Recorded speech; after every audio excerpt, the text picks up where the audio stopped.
Now, quite often what you need to do is you need to find things. And I'm going to show you several ways of finding what you need when you need it.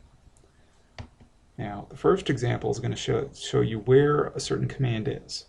For example, maybe you're wondering where the actual command that you're running is located.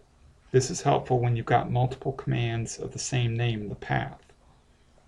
So if I type the which command, which says which ls am I running, which command. So I say which ls, and it tells me that I'm running bin ls.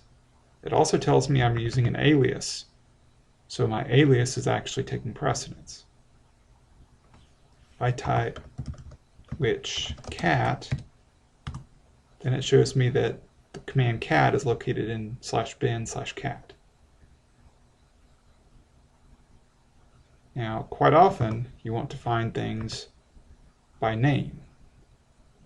Take, for example, you want to find all files that end in .c. Now, for this, you can use the find command.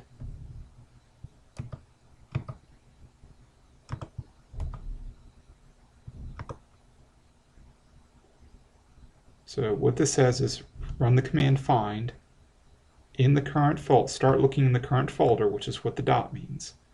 Dash name, see, it says I'm looking for a file with a name, or the name of the file, and the name will match the pattern star.c. Now it bears noting that since we don't want bash to interpret the star in this case, so we put double quotes around it to pass the actual verbatim star.c to the find command so that it can interpret it. And when I run this, it says, okay, there's a command called mycprog.c. If I take the quotes off, it actually does work, but it doesn't always work.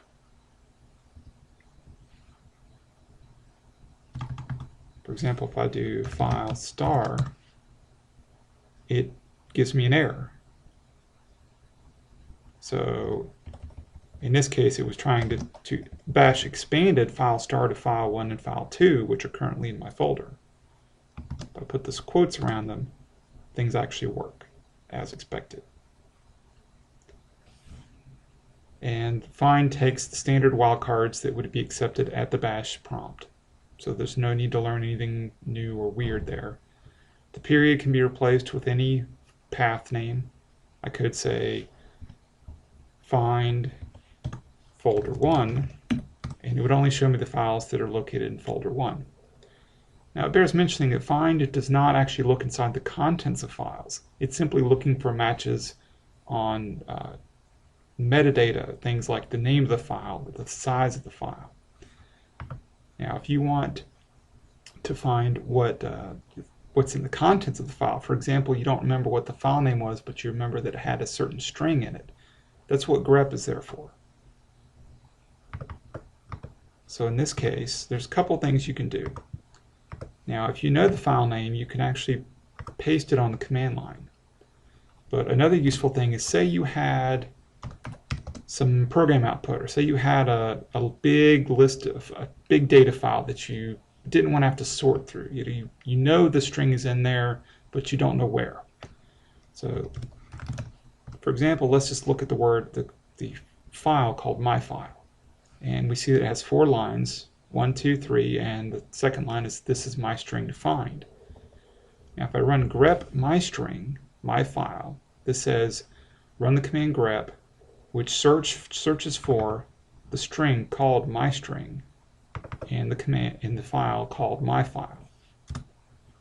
So what it does is it actually only shows me the lines that match mystring in the file myfile. Now you may be wondering, this is useful if I know what the file name is, and it is. It's useful to sorting through large files. But if you want to search for all the files or search for multiple files and you don't know what the file name is, then you can tell grep to give multiple files. So say you want to search the current folder for anything containing the word mystring.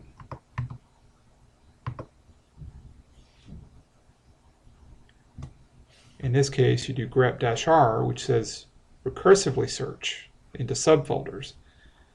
Again, you're looking for my string, and dot is the current folder. So you're saying, instead of just saying giving a list of files, you give it a list of folders, and the period represents the current folder. Now, when you're doing this, grep shows you the file names along with the matches. So whereas we had my file before, you'll see my file is still here, but it has the file name with a colon, and then it shows the string that matches. So in this case, it's showing me a lot of different file names and which matches are in each file.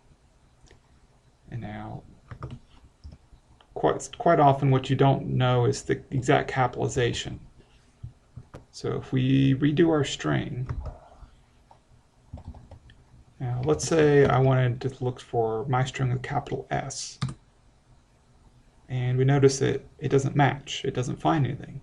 And this is true, there is nothing, no files in the current folder or subfolders that match the string. But if you don't want to worry about case sensitivity, you can tell grep to ignore the case by putting a -i. So -ri means recursively and case insensitive. If I run this command, I run this again, I get the same output as before when I actually had the match with the capitalization. But this time it doesn't care about capitalization. So I still get all the matches that I want.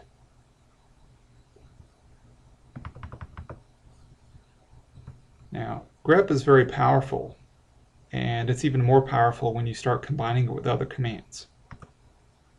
In this case, I'm going to show you a 4-command combo using the pipe symbol. So first off, let's build this up one step at a time. We type cat file star, then we see the output of file 1 and file 2, because file star, it matches file 1 and file 2. So I did cat, and that shows me the output of both files. Now if I do grep1, this shows me which lines match the numeral 1. So I have 5 lines that match. In this case, I didn't give a grep a file name, so it looked on the standard input.